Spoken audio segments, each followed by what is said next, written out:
जय श्री राम भक्तजनों, आप सभी का स्वागत है श्री रामचरितमानस वार्षिक पाठ के 139वें दिन की कथा में।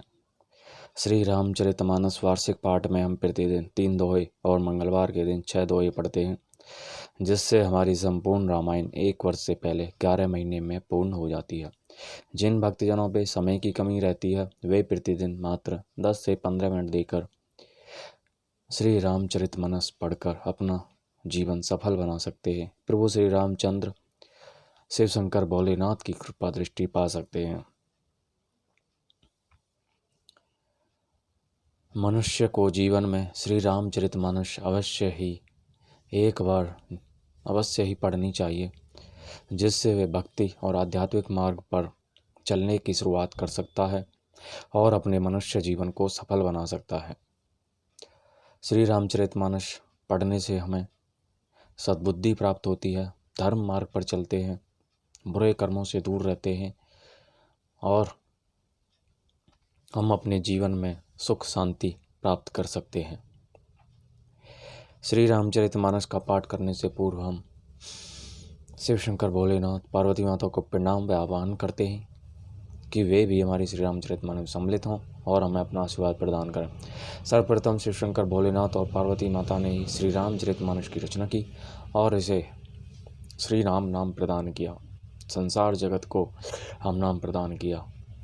तत्पश्चात सभी गुरुजनों, सभी देव देवताओं को आह्वान व प्रणाम कि वे भी हमारी श्री रामचरितमानस में सम्मिलित हों और हमें अपना आशीर्वाद प्रदान करें। जय तुलसीदास जी की, महर्षि वाल्मीकि जय, सरस्वती माता की जय, श्री गणेशाय नमः, जय बजरंगबली की। तो शुरू करते हैं भक्तजनों आज की कथा। राम कीन्हे विश्राम निशि प्रातः प्रियाग नहाई, चले सहित सिय लखन जन मुदित मुनि सिरुनाई। मंगल भवन अमंगल हारी, द्रवौ दशरथ अजर बिहारी। श्री राम जी ने रात को वहीं विश्राम किया और प्रातःकाल प्रयागराज का स्नान करके और प्रसन्नता के साथ मुनि को सिर नवाकर श्री सीता जी, लक्ष्मण जी और सेवक गोह के साथ स्वे चले। राम सह प्रेम कहे ओ मुनि पाही, नाथ कहिए हम के ही जग के ही मगमा जाही। मुनि मन बिहसी राम सन कही, सुगम सकल मग तुम्हें कहूँ ऐही। चलते समय बड़े प्रेम से श्री राम जी ने मुनि से कहा, हे नाथ बताइए हम किस मार्ग से जाएं। मुनि मन में हंसकर श्री राम जी से कहते हैं कि आपके लिए सभी मार्ग सुगम है।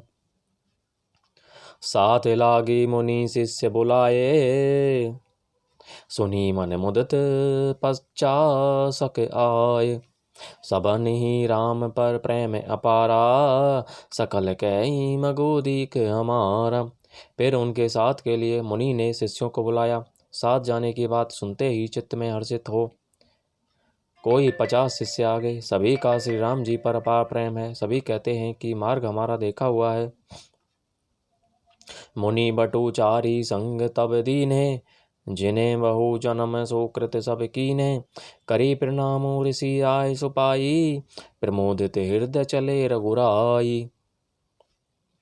तब मुनि ने चुनकर सारे ब्रह्मचारियों को साथ कर दिया, जिन्होंने बहुत जन्मों तक सब सुकृत पुण्य किए थे। श्री रघुनाथ जी प्रणाम कर और ऋषि की आज्ञा पाकर हृदय में बड़े ही आनंदित होकर चले। ग्राम निकट जब निकस ही जाई, देख ही दरसु नारी नरे धाई। हो ही सैनाथ जन्म फल पाई, फिर ही दुखित मनु संग पठाई। जब वे किसी गांव के पास होकर निकलते हैं तब स्त्री पुरुष दौड़कर उनके रूप को देखने लगते हैं। जन्म का फल पाकर वे सदा के अनाथ सहनाथ हो जाते हैं और मन को नाथ के साथ भेजकर शरीर के साथ न रहने के कारण दुखी होकर लौट आते हैं। विदा किए बटो बिने करी फिरे पाई, मन काम उतरी नहाए जमुन चले। जो शरीर सम श्याम, मंगल भवन मंगलहारी। द्रवौ दशरथ अजर बिहारी। तदंतर श्री राम जी ने विनती करके चारों ब्रह्मचारियों को विदा किया। वे मनचाही वस्तु अनन्य भक्ति पाकर लौटे। यमुना जी के पार उतर कर सबने यमुना जी के जल में स्नान किया जो श्री रामचंद्र जी के शरीर के श्याम रंग का था। सुनत तीरवासी नर नारी धाये निज निज काज बिसारी। लखन राम सिय सुंदरताई देखी करही निज भाग्य बढ़ाई। यमुना जी के किनारे पर रहने वाले स्त्री पुरुष यह सुनकर कि निषाद के साथ दो परम सुंदर सुकुमार नवयुवक और एक परम सुंदरी स्त्री आ रही है, सब अपना अपना काम भूल कर दौड़े और लक्ष्मण जी, श्री राम जी और सीता जी का सौंदर्य देखकर अपने भाग्य की बढ़ाई करने लगे। अति लाल सा बस ही मन माही, नाऊं गाऊं बूझत सकुचाही। जे तिन्हें महूं पै बिरिधि सयाने, तिन्हें करी जुगुती राम पहचाने। उनके मन में परिचय जानने की बहुत सी लालसाएं भरी हैं, पर वे नाम गांव पूछते सुख चाहते हैं। उन लोगों में जो वयोवृद्ध और चतुर थे, उन्होंने युक्ति से श्री रामचंद्र जी को पहचान लिया। सकल कथा तेने सभी सुनाई, बन ही चले पितु आए सुपाई। सुनी सै विषाद सकल पछताही, रानी राय कीने भले नाही। उन्होंने सब कथा सब लोगों को सुनाई कि पिता की आज्ञा पाकर ये वन को चले हैं। यह सुनकर सब लोग दुखित हो पछता रहे हैं कि रानी और राजा ने अच्छा नहीं किया। तापस प्रकरण। ते ही अवसर एक ताबसु आवा, तेज पुंज लघु बयस सुहावा। कवि अलखित गति बेस विरागी, मन क्रम वचन राम अनुरागी। उसी अवसर पर वहाँ एक तपस्वी आया जो तेज का पुंज, छोटी अवस्था का और सुंदर था। उसकी गति कभी नहीं जानते, अथवा वह कवि था जो अपना परिचय नहीं देना चाहता। वह वैरागी के वेश में था और मन वचन तथा कर्म से श्री राम चंद्र जी का प्रेमी था। इस तेजपुंज तापस के प्रसंग को कुछ टीकाकार क्षेपक मानते हैं और कुछ लोगों के मन में यह प्रासंगिक और ऊपर से जोड़ा हुआ सा जान भी पड़ता है, परंतु यह सभी प्राचीन प्रीतियों में है। गोसाई जी अलौकिक अनुभव पुरुष थे, पता नहीं यहाँ इस प्रसंग के रखने में क्या रहस्य है, परंतु यह क्षेपक तो नहीं है। इस तापस को जब कवि अलखित गति कहते हैं तब निश्चयपूर्वक कौन क्या कह सकता है। हमारी समझ से ये तापस या तो श्री हनुमान जी थे या ध्यानस्थ तुलसीदास जी। सजल नयन तन बोले की निज इष्ट देव पहचानी, परेऊ दंड जिमी धरनी तल दसाने जाई बखानी। मंगल भवन मंगलहारी, द्रवौ दशरथ अजर बिहारी।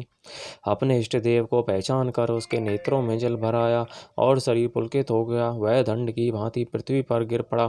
उसकी प्रेम विहल दशा का वर्णन नहीं किया जा सकता। राम से प्रेम बोले की उरिलावा, परम रंग जनु पार सुपावा। मन हूँ प्रेम परमारथ दो, मिलत धरे तन कह सबको। श्री राम जी ने प्रेम पूर्वक पुलकित होकर उसको हृदय से लगा लिया। उसे इतना आनंद हुआ मानो कोई महादरिद्री मनुष्य पारस पा गया हो। सब कोई देखने वाले कहने लगे कि मानो प्रेम और परमार्थ परम तत्व दोनों शरीर धारण करके मिल रहे हैं। बहुरी लखन पायन सोई लागा, लीने उठाई उमगी अनुरागा।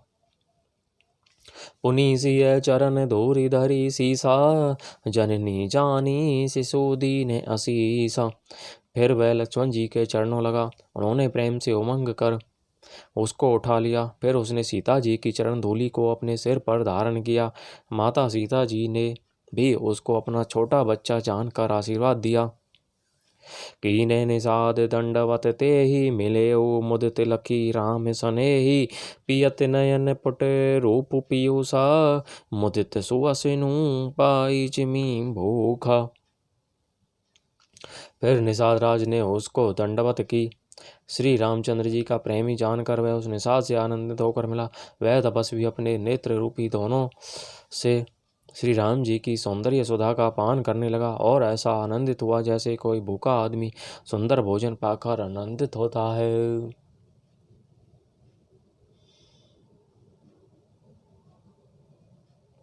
ते पितु मातु कहो सखी कैसे, जिन्हें पठाए बन बालक ऐसे। राम लखन सिय रूप निहारी, होहि सने बिकल नर नारी। इधर गांव की स्त्रियां कह रही हैं, हे सखी कहो तो वे माता पिता कैसे हैं जिन्होंने ऐसे सुंदर सुकुमार बालकों को वन में भेज दिया है। श्री राम जी, लक्ष्मण जी और सीता जी के रूप को देखकर वे सब स्त्री पुरुष स्नेह से व्याकुल हो जाते हैं। यमुना को प्रणाम। वनवासियों का प्रेम। तब रघुवीर अनेक विधि सके ही, सिखावनु दीन है। राम रजाय सुशीस धरी, भवन गबनु तेई कीन है। मंगल भवने मंगलहारी, द्रवहु दशरथ जर बिहारी। तब श्री रामचंद्र जी ने सखा गुह को अनेकों तरह से घर लौट जाने के लिए समझाया। श्री रामचंद्र जी की आज्ञा को सिर चढ़ाकर उसने अपने घर को गमन किया। बोलो जय सियावर रामचंद्र की जय। तो इस प्रकार भक्तजनों, आज की कथा का विराम यहीं पर होता है। बोलो जय सियावर रामचंद्र की जय। शिव शंकर भोलेनाथ जय, पार्वती माता की जय, सभी गुरुजनों सभी देव देवताओं की जय। तथा का बहुत बहुत धन्यवाद जो हमारी श्री रामचरितमानस में सम्मिलित हुए और हमें अपना आशीर्वाद प्रदान किया। बोलो जय सियावर रामचंद्र की जय।